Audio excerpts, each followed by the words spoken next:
Nikombe sasa mkuu wa shule mkaribishe mheshimiwa mgeni rasmi aweze kuzungumza na wanakasese. Karibu sana. Mgeni rasmi naomba niandaliwe ili uweze kuongea na wageni. Karibu. Mabibi na mabwana, asalamu alaykum. Wa alaykum assalam. Tumsifu Yesu Kristo.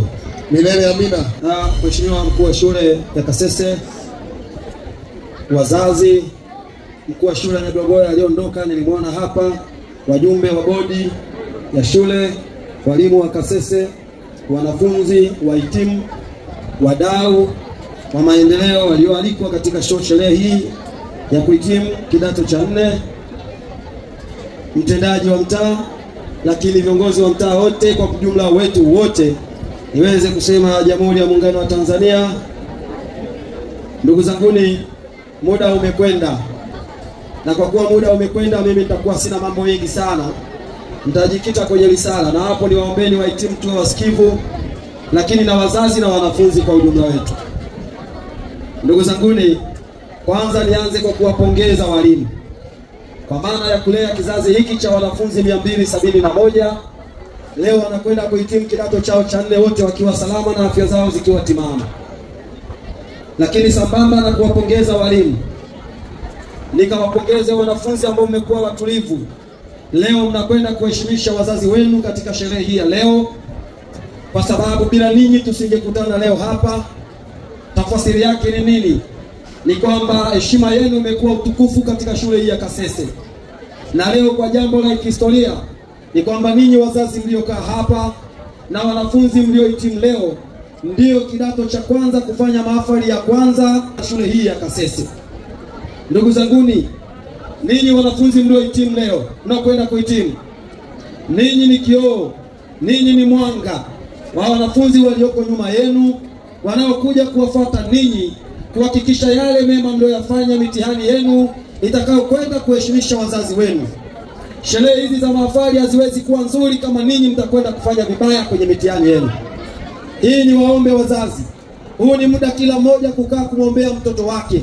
Leo tunakwenda kula ubwabwa, tunakwenda kula pilau, lakini pilau litaonekana kuwa zuri pale ambapo utapewa matokeo mazuri ya mtoto wako na mtoto kuendeleza ndoto. Na nimeona mabadiliko sasa hivi. Leo tulikuwa tukifika kidato cha 4 unakuta vijana ni wengi kuliko mabinti, lakini nimeangalia hapa kwenye risala, nimeona watoto wa kike ni wengi kuliko watoto wa kiume. Tafasiri yake ni nini? Ni kwamba watoto wa kike wako 149, watoto wa kiume wako 122. Tafasiri yake uzao wa swala la elimu kwa watoto wa kike limekuwa kubwa, na hili tunapaswa kuipigia serikali makofi, kwa sababu wamekuwa wakipambania swala la elimu kuwa kilio. Jitihada kubwa zimekuwa zikionyeshwa. Leo mtakubaliana na mimi, hapa tulipokaa ilikuwa ni uwanja wa michezo, lakini mwaka 2022 kwa mara ya kwanza tarehe 18 mwezi wa 10 shule hii ilitangazwa kuwa shule, na wanafunzi walicheuliwa kutoka kwenye shule zingine, walianza kusogezwa katika shule hii. Na walimu mtakubaliana na mimi, mlipokea wanafunzi ambao ulikuwa ni usajili mpya, ambao walikuwa na malezi tofauti, lakini mmewalea bila kujali, na leo wanauendea mtihani wa kwanza wa kidato cha 4 katika shule hii ya Kasese. Hongereni sana na wapigieni walimu makofi kwa hili. Ndugu zanguni, pamoja na hilo, nataka niwaambieni, nimesikiliza hapa wanafunzi wakiongea katika risala yao. Nimeona kuna changamoto za vifaa vya michezo kama mipira, jezi, ambavyo vinapelekea ninyi kutoshiriki vyema mashindano ya kimichezo mbalimbali. Leo mimi nataka niwaahidi, nitawapatieni jezi ya watoto wa kike, lakini nitawapatia jezi ya watoto wa kiume ya mpira wa mguu na netball. Lakini nitawapatia mpira mmoja kwa ajili ya football, lakini nitawaletea mpira mmoja kwa ajili ya netball. Ninaamini haiendi kutatua changamoto ya vifaa vya michezo, ila tutakwenda kupunguza kama si kumaliza. Ndugu zanguni, nimeona, lakini vile vile pamoja na hilo tumeona kuna tatizo la uzio, na mwalimu ameniambia tayari wana tofali 432. Ndugu zanguni, hata mimi nimeguswa, kwa sababu ni mzazi ambaye nina watoto, lakini sambamba na kuwa na watoto ni kiongozi ambaye pia ninatamania usalama wa watoto kule niliko na kuhakikisha watoto wanakuwa salama. Na sehemu peke yake ni kuwa na uzio wa shule, na kila mtu anaingia shuleni ajulikane anaingia kwa sababu zipi na anatoka kwa sababu zipi. Tukiacha watoto wakalandalanda na kila mtu akaingia shuleni hapa hovyo, tutakuja kutengeneza mimba uzembe, ndoa za utotoni, kwa sababu tumeachia shule inachangamana na wananchi, lakini kila mmoja anaingia kwa namna anavyotaka. Nikuombe mkuu wa shule na walimu na bodi ya shule kwamba mimi nitaahidi kuwapatia na kuwatofautia kuanzia hapa tofali 1000 ili niweze na mimi kupunguza, nikiendelea kuwatafutia wadau wengine wa kuwashika mkono ili kuhakikisha tunapokwenda twende tukajenge usio wa shule hii. Walimu, pamoja na kuwa nimeahidi hivyo, ni waombe wazazi waende wakawalinde watoto wao kama ambavyo ninyi mmewalinda na kuwaheshimisha. Watoto hawa wanamaliza shule. Mimi nimekuwa nikikutana na makundi ya watoto na vijana mbalimbali. Bahati moja nzuri sijakutana na wanafunzi wa Kasese. Kwenye eneo letu ambapo tunatokea, tumekuwa tukiwakanya kwenye viashiria vya matukio ya uvunjifu wa amani. Ninyi vijana wenzangu mnaokuja kuwa wananchi kwa muda mkisubiria matokeo, heshima peke yake mnaoweza kuionyesha kwa wazazi wenu ni kwenda kulinda nidhamu ambayo wazazi wenu wameisubiri kwa kipindi cha miaka 4 mkiwa Kasese. Na wazazi wenu wataona ninyi ni wabora kwao kama mtaendelea kusemwa na jamii vizuri pale watakapokuwa wanawaangalia wakiwa nyumbani. Kama mtakwenda kufanya matukio ya ajabu, mtasababisha wazazi wenu wahisi waliwakosea kuwazaa, walikosea kuwasomesha. Ninyi mnakwenda kuwa kioo cha jamii. Kajitofautisheni na watoto wa mtaani, kajitofautisheni na watoto wanaozagazagaa hovyo, ili ninyi mwende mkasubiri matokeo, ili Mungu akawafungulie matokeo yenu yakawe mema na yenye usalama. Tunaelekea kwenye uchaguzi. Kipindi hiki kuna mambo mengi. Msiingie katika makundi ya kudanganywa. Wazazi wenu wanawategemeeni sana. Epukeni makundi ya ajabu ajabu, na kushiriki uchaguzi peke yake ndio tunaweza kufikia maendeleo. Niwaombeni tarehe 29 kama kauli mbiu.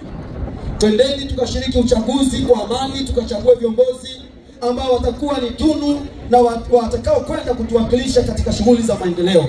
Nendeni mkakae nyumbani na mtulie, msubiri matokeo. Na leo tutakapoondoka hapa msifikirie mmemaliza mtihani. Ndio kwanza tunakwenda kufanya mtihani. Na kwa kuguswa na swala zima la mtihani, mimi nimeomba leo mkuu, nitatoa kalamu kila mwanafunzi atakayekwenda kufanyia mtihani. Nitatoa rula na nitatoa penseli. Na kupitia hilo, kwa wadogo wenu mnaoacha hapa shuleni, nitatoa lim paper kwa maana ya katoni 2 kwa maana ya pisi 10 ili ziwasaidie katika majaribio na mitihani mingine. Hivyo nitamkabidhi mkuu wa shule. Ndugu zangu, pamoja mnapopiga makofi na kufurahi, nendeni mkawafurahishe wazazi wenu katika mitihani na kalamu mtakazopewa. Kalamu hizo ni za siku moja kufanyia mtihani, lakini zinaweza zikawa furaha ya kudumu kwa wazazi wenu kama mtakwenda kujua thamani ya wazazi wenu waliokana kuwategemea miaka 4, lakini wanaotegemea miaka 2 ya form 5 na form 6, lakini kwenda kutegemea vyuo. Hiyo ndio furaha ya wazazi wenu pekee yenu.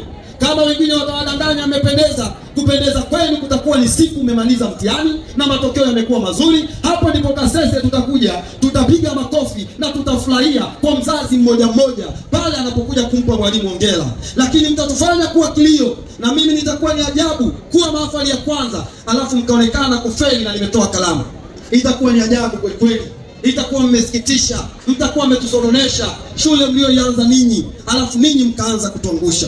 Na niwaombe walimu, endeleeni kushirikiana nao kwa kipindi hiki. Ikiwezekana walete viongozi wa dini wa madhehebu mbalimbali, wajaze ukumbi mmoja, wapokee maombi ili twende tukafanye maajabu kwenye mtihani katika shule hii ya Kasese. Na mtihani yao ndio itakayosababisha mwaka kesho tukapokea wanafunzi wa kila aina, lakini tukapokea wadau wa maendeleo kuja kuisapoti shule hii ya Kasese. Naomba sasa nitumie fursa hii.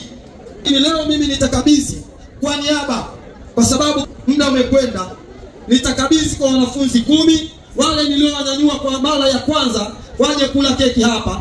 Watakuja na wazazi wao, nitawakabidhi. Zile zingine zote zitakabidhiwa, nitamkabidhi mwalimu, atakabidhi kwa niaba. Lakini pamoja na kukabidhi, tutakabidhi kwa kumwomba Mungu kalamu zikawe ni heri na nuru katika chumba cha mtihani. na zisiwe balaa na misukosuko katika chumba cha mtihani. Basi baada ya kusema hivyo, naomba mniandalie lula 10 na katika boksi hizo, lakini mnipatie lile boksi kwa ajili ya kumkabidhi mwalimu zile zitakazokuwa zimebaki na zile limpepa. Basi wazazi, naombeni kunyanyua mikono tuombee watoto wetu namna hii. Kila mzazi ambaye anaamini katika ushindi wa mwanae, tunyanyue mikono ili tumkabidhi watoto kwa Mungu. Na ninyi watoto, naombeni mnyanyue mikono kwa kupokea maombi haya katika siku hii maalum yenu. Basi tunamwomba Mwenyezi Mungu aliyemuumba mbingu na ardhi, yeye akafanya mtihani, akatutumia malaika wa kuwakumbusha watoto hawa katika masomo waliofundishwa yakawe nuru na baraka kwao. Mungu akawasimamieni ili mkakumbuke yote mliofundishwa. Mungu akawasimamieni mtihani kuwa wepesi, awaondoe hofu za kishetani, awaondoe hofu za kishirikina, awaondoe misukosuko na balaa. Wale waliotengeneza mabomu ya kufeli kwenu yakawarudie wao na ndugu na jamaa zao, ili ninyi mkaonekane kuwa nuru kwa kizazi hiki cha leo.